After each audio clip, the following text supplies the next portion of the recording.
এই গাছগুলি কি গাছ বলুন তো? এগুলি হচ্ছে কর্নফ্লাওয়ার।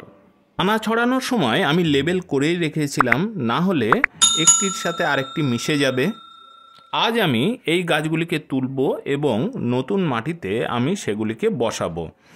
দানা থেকে চারা করলে গাছ করার আনন্দই আলাদা, খরচও অনেক কম হয়। সাবধানে আমি বেশ কয়েকটি গাছ আমি তুলে নেব।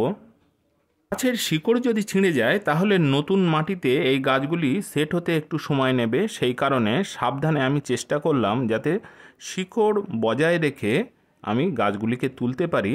এবার গাছগুলিকে সাবধানে আলাদা করতে হবে। আমি এই গাছগুলি গ্রো ব্যাগে বসাবো। সাবধানে প্রত্যেকটা গাছ আলাদা করে নিয়ে এক একটি গ্রো ব্যাগে এক একটি গাছ আমি বসাবো। নতুনের মতো দেখতে এই গ্রো ব্যাগগুলি কিন্তু গত বছরে আমার গুছিয়ে রাখা গ্রো ব্যাগ। আমি সবকটি ধুয়ে একেবারে পরিষ্কার করে রেখেছিলাম যাতে এতে কোনো জীবাণু না থাকে। এই শোধন করা মাটিতে এক একটি গ্রো ব্যাগে এক একটি গাছ খুব সুন্দরভাবে বেড়ে উঠতে পারবে। এই গাছ খুব বেশি বড় হয় না, সেই কারণে গ্রো ব্যাগই আদর্শ।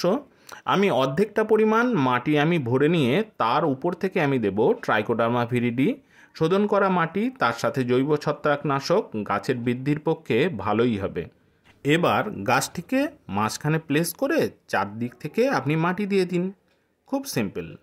আপনারা অনেকে বলেন আমাদের হাতে গাছ বাঁচে না।